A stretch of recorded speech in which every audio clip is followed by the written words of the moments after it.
ನಮಸ್ತೆ ವೀಕ್ಷಕರೇ, ನೋಡಿ ಜುಲೈ ನಾಳೆ 29ನೇ ತಾರೀಕು ದಿನ ಗುರುಪೂರ್ಣಿಮೆ ದಿನ ಇದೆ. ಆ ದಿನ ಈ ಎರಡೂ ದೇವಸ್ಥಾನಕ್ಕೆ ಹೋಗಿ ಬನ್ನಿ ವೀಕ್ಷಕರೇ. ನಿಮ್ಮ ಜೀವನವೇ ಬದಲಾಗುತ್ತೆ.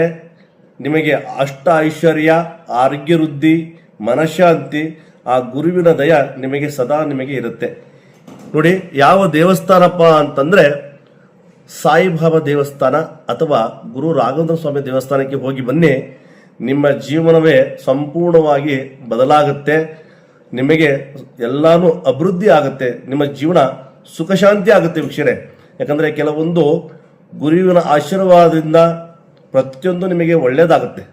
ಯಾಕಂದರೆ ಆ ಗುರು ರಾಯರನ್ನ ಅಥವಾ ಸಾಯಿಬಾಬಾ ದೇವಸ್ಥಾನಕ್ಕೆ ಹೋಗಿ ಬನ್ನಿ ಏನ್ರಿ, ಖಂಡಿತವಾಗೂ ನಿಮ್ಮ ಜೀವನ ಬದಲಾಗುತ್ತೆ ವೀಕ್ಷಕರೇ.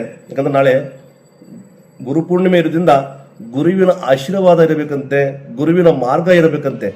ಈ ಗುರುವಿನ ದಯದಿಂದ ನಿಮ್ಮ ಎಲ್ಲ ಸಮಸ್ಯೆಗೂ ನಿವಾರಣೆ ಆಗಲಿ ಅಂತ ಹೇಳ್ತಾ ಎಲ್ಲರಿಗೂ ಒಳ್ಳೇದಾಗಲಿ ಅಂತ ಹೇಳ್ತಿದ್ದೀನಿ ವೀಕ್ಷಕರೇ. ಇದು ನಿಮ್ಮ ಸ್ನೇಹಿತರಿಗೂ ತಿಳಿಸಿ, ಕಮೆಂಟ್ ಮಾಡಿ, ಲೈಕ್ ಮಾಡಿ.